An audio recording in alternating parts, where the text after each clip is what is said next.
Au nom d'Allah, le tout miséricordieux, l'infiniment miséricordieux. La Direction générale de la promotion de la vertu et de la prévention du vice du Royaume d'Arabie Saoudite a le plaisir de vous offrir cet enregistrement qui a pour titre La mosquée du serment d'allégeance. Premièrement, sa présentation. La mosquée se situe non loin de Mina, à droite pour celui qui descend du pont d'Estelle de la lapidation et qui se dirige vers la mosquée sacrée. Elle est à environ 500 mètres de la grande stèle d'Al-Aqaba. La mosquée se trouvait sur un des sentiers de la montagne Thabir, mais après l'agrandissement de la place servant à la lapidation des stèles et l'espace environnant, la mosquée devint apparente, détachée de la montagne et accolée à l'extrémité du pont d'Estelle. On dit que c'est le calife abbasside Abu Ja'far al-Mansour qui l'aurait bâti en 144 de l'Hégire, 761 de l'année grégorienne. On dit aussi que c'est quelqu'un d'autre qui l'aurait bâti, mais en 244 de l'Hégire. Par la suite, elle a été plusieurs fois rénovée. Sa dernière restauration a été ordonnée par le sultan ottoman Abdulmajid Khan vers 1250 de l'Hégire, 1834 de l'année grégorienne. La mosquée a une forme rectangulaire. Sa longueur, dans le sens est-ouest, est de 25 mètres et sa largeur, dans le sens nord-sud, fait 15 mètres, soit une superficie de 375 mètres carrés. Elle comprend 2 galeries voûtées, l'une du côté de la Qibla, composée de 4 piliers carrés et surmontée de 5 arcs, et l'autre au fond de la mosquée, dont il ne subsiste qu'une plateforme surélevée. Deuxièmement, sa réalité.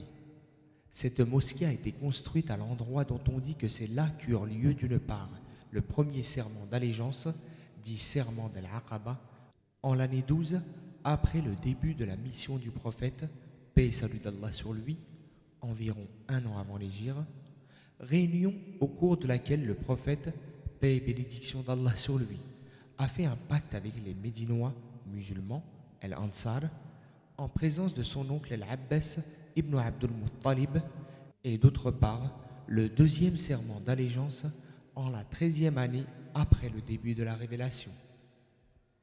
Ka'b ibn Malik, qu'Allah l'agrée, raconte « Nous, musulmans de Médine, sommes sortis en compagnie des pèlerins païens de notre peuple alors que nous faisions la prière et nous comprenions les prescriptions de l'islam. Il y avait avec nous Al-Barra ibn Ma'rour, qui est un ancien et un chef parmi nous. Il continue plus loin en disant « Nous sommes partis pour le pèlerinage et nous avons convenu de retrouver le messager d'Allah à Al-Aqaba, le 2e des 3 jours de Tashrik, 12e jour du mois de Dhul-Hijjah. Nous finîmes de faire le pèlerinage et la nuit de la rencontre avec le messager est arrivée. Nous sommes alors sortis de nos tentes pour nous rendre au rendez-vous que nous avions fixé avec le messager d'Allah en nous faufilant discrètement comme savent si bien le faire les gangas, oiseaux ressemblant aux perdrix. Nous nous sommes retrouvés sur le sentier d'Al-Aqaba. Nous étions 70 hommes plus 2 femmes qui accompagnaient les leurs. Voilà donc l'origine historique de la dénomination mosquée du serment d'allégeance. Le choix du lieu pour y faire le pacte ne s'est pas fait en raison d'une quelconque vertu. Mais ce sentier était alors le plus proche endroit où l'on pouvait se réunir discrètement sans être vu par les idolâtres, tout en étant à Mina, là où campaient les pèlerins durant les jours qui suivent le jour du sacrifice, jour de Tashrik. Or, la réunion pour le serment d'allégeance eut lieu durant le 2e des jours de Tashrik. Le 1er siècle s'est écoulé sans qu'il n'y ait là de mosquée. Elle ne fut bâtie à cet endroit qu'au milieu du 2e siècle de l'Hégire, au dire de certains historiens. Ibn Taymiyyah a dit « Les musulmans médinois, Al-Ansar, ont prêté serment d'obéissance au prophète, paix et bénédiction d'Allah sur lui, la nuit d'Al-Aqaba, dans la vallée qui se trouve derrière la stèle d'Al-Aqaba, car c'est un endroit situé dans une dépression de terrain qui est proche de Minen et qui dissimule les gens qui s'y trouvent. Les 70 Médinois musulmans étaient venus en pèlerinage avec leur peuple encore idolâtre.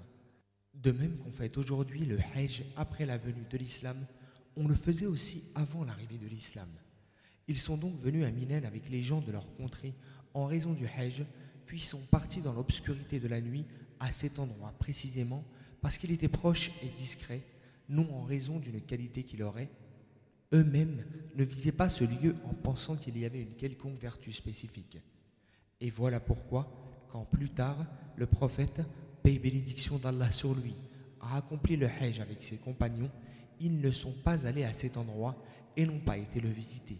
Une mosquée a été construite à cet endroit, mais cela n'eut lieu que plus tard, et toute mosquée à la Mecque ou autour, excepté la mosquée sacrée, n'ont été construites qu'après l'époque du prophète, paix et salut d'Allah sur lui. Même Minen n'avait pas de mosquée construite du vivant du prophète, paix et salut d'Allah sur lui. Il a aussi dit, il en est ainsi de toutes les mosquées construites là-bas, comme la mosquée bâtie près d'Estelle. Près de la mosquée Al-Khaïf, il y a aussi une mosquée appelée la grotte d'Al-Mursalat, et dans laquelle la sourate Al-Mursalat a été révélée. De même, au-dessus de la montagne, il y a une mosquée appelée la mosquée du bélier, et ainsi de suite. Or, le prophète, paix et bénédiction d'Allah sur lui, n'a jamais prescrit d'aller à ces endroits pour y faire des prières, des invocations ou autre chose. Quant à embrasser une de ces choses ou s'en frotter le corps, le jugement à ce sujet est plus évident et plus clair encore. En effet, les savants de l'islam savent pertinemment que cela est étranger à la législation apportée par le messager d'Allah, paix et salut d'Allah sur lui. Quelques auteurs ont évoqué dans leur manuel de Hajj qu'il était recommandé de visiter les mosquées de la Mecque et alentours. J'avais moi-même repris cela dans un manuel que j'avais écrit sur le Hajj à l'intention de certains chiites. Ceci avant que je ne fasse le pèlerinage. C'était durant mes jeunes années. J'avais repris la manière trouvée dans les propos de certains savants de l'islam. Par la suite, il m'est apparu clairement que tout cela était des choses nouvelles et innovées qui n'avaient aucun fondement dans la législation islamique, que les premiers musulmans, les pionniers de la première heure parmi les émigrés mécois, Muhajiroun, et les auxiliaires médinois, Ansar, n'avaient rien fait de tout cela, que les grands imams et guides l'interdisaient, et que la seule mosquée de la Mecque à laquelle il est prescrit de se rendre pour y accomplir les prières, les invocations, les circumambulations et autres adorations est la mosquée sacrée. Il ne nous est pas recommandé d'aller à une mosquée précise de la Mecque, sauf à elle, il ne s'y est pas de faire en sorte qu'une autre mosquée vienne lui faire de la concurrence dans quelque domaine que ce soit. Les invocations, prières et autres pratiques qu'accomplissent certains dans certaines des dites mosquées, si elles avaient été accomplies dans la mosquée sacrée, cela aurait été mieux pour eux. C'est même cela qui est prescrit, tandis que se rendre à toute autre mosquée, en croyant qu'elle est bénéfique de vertus particulières, c'est une innovation non approuvée par la loi. Troisièmement, les infractions qui y sont commises par certains pèlerins. Certains pèlerins se rendent fautifs d'un certain nombre d'infractions dans la mosquée du serment d'allégeance. Pour que le pèlerin fasse attention à ne pas tomber dans ces infractions, nous en évoquons ici certaines. Se rendre à cette mosquée avec l'intention de faire de ce déplacement une adoration et en croyant qu'elle a quelque chose de plus que les autres mosquées. Penser que la prière faite dans cette mosquée est meilleure que si elle avait été faite ailleurs. Aller exprès là pour y faire des invocations. Y faire des invocations en groupe. Écrire sur ces murs, se frotter aux murs et aux portes de la mosquée pour en tirer de la baraka ou prendre de la terre ou de la poussière qui s'y trouve. Déposer des messages écrits sur des bouts de papier, des pièces de monnaie, des photos ou des chiffons dans les fentes de la mosquée en raison de diverses croyances à ce sujet. Et que la louange soit au Seigneur des mondes, et que la prière et le salut soient sur notre prophète Mohammed, sur sa famille, ses compagnons et ses successeurs de bonne foi.